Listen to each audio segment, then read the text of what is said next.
पता चलेगा, आप कैसे सॉल्यूशन निकालेंगे? देखिए, मल्टीपल एक्सपर्ट टीम्स की यहाँ पर विजिट हो चुकी है और भी एक्सपर्ट टीम जो है यहाँ पर आ रहे हैं। वो भी अपने जैसे मिनिस्ट्री ऑफ वाटर रिसोर्सेज की टीम भी आने वाली है।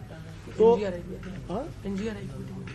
एनजीआरए आ रहे हैं, आ गई है जी। तो ये मल्टीपल टीम्स भारत सरकार के आ रहे हैं और वो सब परीक्षण कर रहे हैं। रिपोर्ट आने का इंतजार रहेगा। सर, उत्तराखंड के मुख्यमंत्री ने जब जोशीमठ के दौरे पर आए थे, उन्होंने बयान दिया था सभी प्रकार के निर्माण कार्य बंद हैं, लेकिन यहाँ से थोड़ी ही दूरी पर 4 से 5 किलोमीटर की दूरी पर ही पहाड़ काटे जा रहे हैं, रोड बनाई जा रही है। उस पर आपका क्या कहना है? आखिरकार रोड भी पब्लिक के लिए बनाई जा रही है ना, रोड किसी और के लिए नहीं बनाई जा रही है, पब्लिक के लिए बनाई जा रही है। जो परियोजनाएं यहाँ पर किसी प्रकार की प्रभाव डालने की संभावना हो उनको बंद करना चाहिए। जहाँ कोई संभावना ही नहीं है उसको बंद करके विकास को प्रभावित करना तो अच्छा नहीं होगा।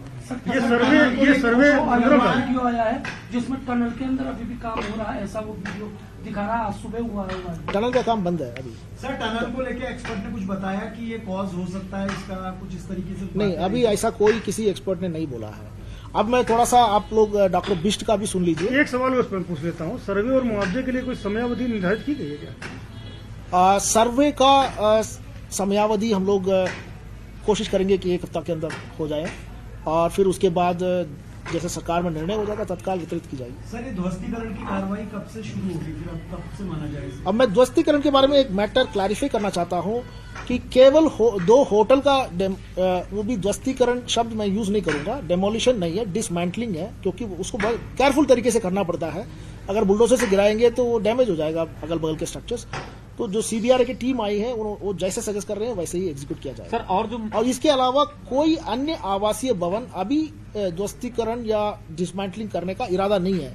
लेकिन अभी स्टेक होल्डर्स के साथ मीटिंग हो रही थी तो कुछ स्टेक होल्डर्स ने स्वयं डिमांड किया था कि मेरा स्ट्रक्चर डिसमेंटलिंग कर दिया जाए।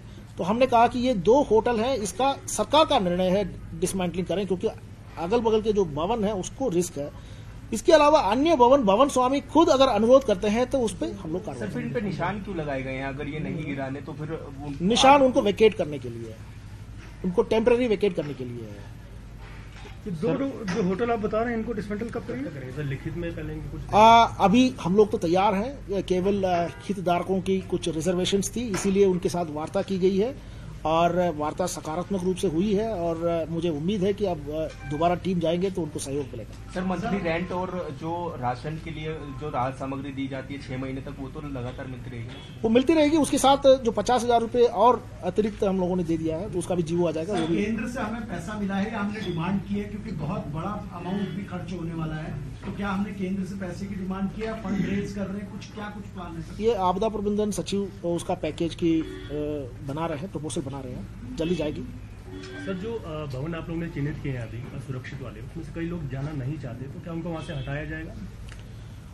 देखिए, टेम्पररीली जो जहां पर रीलोकेट किया हुआ है, फिर उसके बाद अब ये 50,000 रुपये हम लोग इसलिए दे रहे हैं क्योंकि ये होटल के कमरे में रहने में असहज महसूस करते हैं, वो नेचुरल है। और दूसरा, उनके सामान वहां पर पड़ा हुआ है, सामान को निकाल करके वो किसी किराए के भवन में जाना चाहते हैं तो चले जाए हैं। उसके लिए जो उनको धनराशि चाहिए वो हम लोग अवेलेबल करा। लेकिन कई जगह से भी इस तरह की खबरें आई, कुछ विजुअल्स आए, वहां को लेके कुछ आया सर? ये मैं डॉक्टर बिष्ट जवाब देगी आपको। अच्छा सर, एक अंतिम सवाल आप और ले लीजिए बस प्लीज सर। ये जो जिन घरों में दरार है, क्योंकि लोगों की मांग है घर के बदले उनको घर मिलना चाहिए, क्या इस पर भी सरकार कोई विचार कर रही है? आप 1.5 लाख रुपए तो दे रहे हैं उनको, क्या उनको घर के बदले घर कहीं दिया जाएगा? पुनर्वास कब तक करेंगे आप इन लोगों का? मैं आपको पहले ही बताया था कि लोगों की अलग अलग डिमांड है, एक ही टाइप की डिमांड नहीं है। कोई कह रहे हैं हमें घर बना के दे दीजिए, कोई कह रहे हैं हमें जमीन अलॉटमेंट कर दीजिए, हम खुद बनाएंगे, कोई कह रहे हैं कि हमें तो पैसा दे दीजिए, हम अपने मर्जी से जहां जाएंगे जाना चाहेंगे। किसी को देहरादून सेटल करने का भी इरादा हो सकती है कि आप मुझे मनी दे दीजिए, मैं तो देहरादून जा रहा हूँ। सरकार क्या चाहती है फिर इसमें? सरकार सबकी विकल्प ले रहे हैं, फिर कितने लोगों की क्या क्या विकल्प है उसके अकॉर्डिंगली हम मिक्सड पैकेज भी बना सकते हैं। ऐसा कोई पुनर्वास करने का पूरा प्लान है आपके पास? जी सर, 4,000 मकान जो बनने थे प्री फैब्रिकेटेड हट्स टाइप के, जो एनटीपीसी और एससीसी को कहा था, ये कब से शुरू हो जाएंगे बनना और कहाँ पर बनेंगे सर? देखिए, प्री फैब्रिकेटेड हट्स के बजाय जो 50,000 रुपीज मनी दे रहे हैं वो ये है कि क्योंकि सरकार प्री फैब्रिकेटेड हट्स बनाएंगे तो पता नहीं उसमें कितने लोगों को उस सहमति होगी उसमें वहां रहने में, इसलिए हम लोग कैश कॉम्पनसेशन देना उचित समझा और कैश कॉम्पनसेशन लेकर के वो अपने सुविधा के अनुसार जहां मर्जी जा सकते हैं। मतलब अब हट प्रीफेब्रिकेटेड कुछ बनेगा नहीं सर? अभी ऐसा कोई इरादा नहीं है। जिन दो कंपनियों को ये बोला गया था उनकी ओर से क्या सहायता रहेगी फिर इसमें, जो एनटीपीसी और एचसीसी को आप लोगों ने बनाने के लिए कहा? नहीं, अभी कोई प्री फैब्रिकेटेड हट्स बनाने की योजना नहीं है, वर्तमान में नहीं है। आप डॉक्टर मिश्री जी का सुन लीजिए। आप ये बोतल हटा दीजिए। नहीं, बोतल बहुत इम्पोर्टेंट, बोतल बहुत इम्पोर्टेंट। पे आ रही है सर, मुंह पे आ रही है। फ्रेम खराब है। आप यहाँ आप इधर आ जाइए।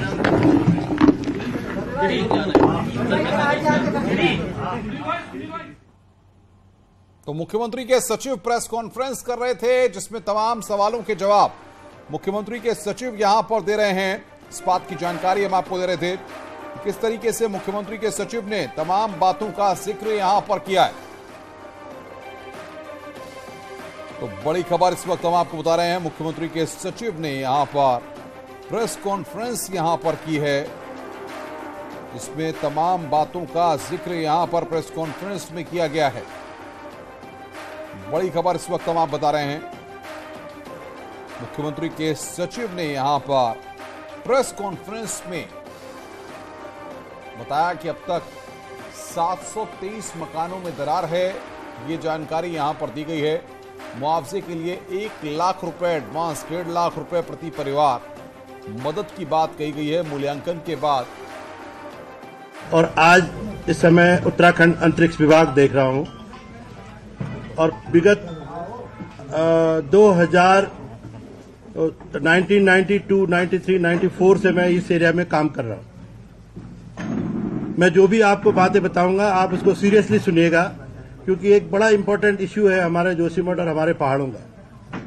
यहाँ की जो 2 महत्वपूर्ण चीजें हैं वो है यहाँ की चट्टानें। ये चट्टान इसको बोलते हैं granite gneiss, high grade metamorphic rock है। ये क्यों बता रहा हूं, इसका क्या रोल है इसमें, ये भी मैं आपको समझाऊंगा। और दूसरा, यहाँ की जो प्रॉब्लम है वो है यहाँ की पानी का।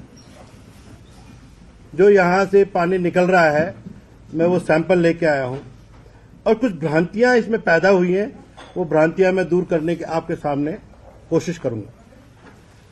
सर्वप्रथम इसके बारे में बताता हूं। ये रॉक, ये ग्रेनाइट रॉक, ये नाइसिस रॉक, इसमें जो डार्क कलर होता है ये माइका होता है और व्हाइट कलर होता है इसमें सिलिका होता है।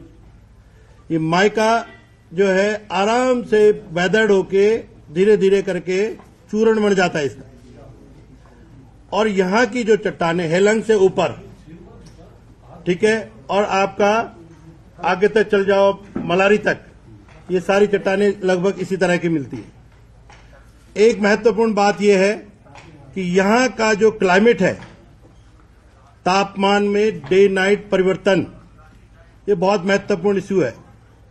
ये जो तापमान में दिन रात का परिवर्तन, -15 डिग्री 20 डिग्री जाना और दिन में 15 डिग्री 20 डिग्री ऊपर उठ जाना प्लस, जिसका जो फ्लक्चुएशन है यहाँ की चट्टानों पे, यहाँ की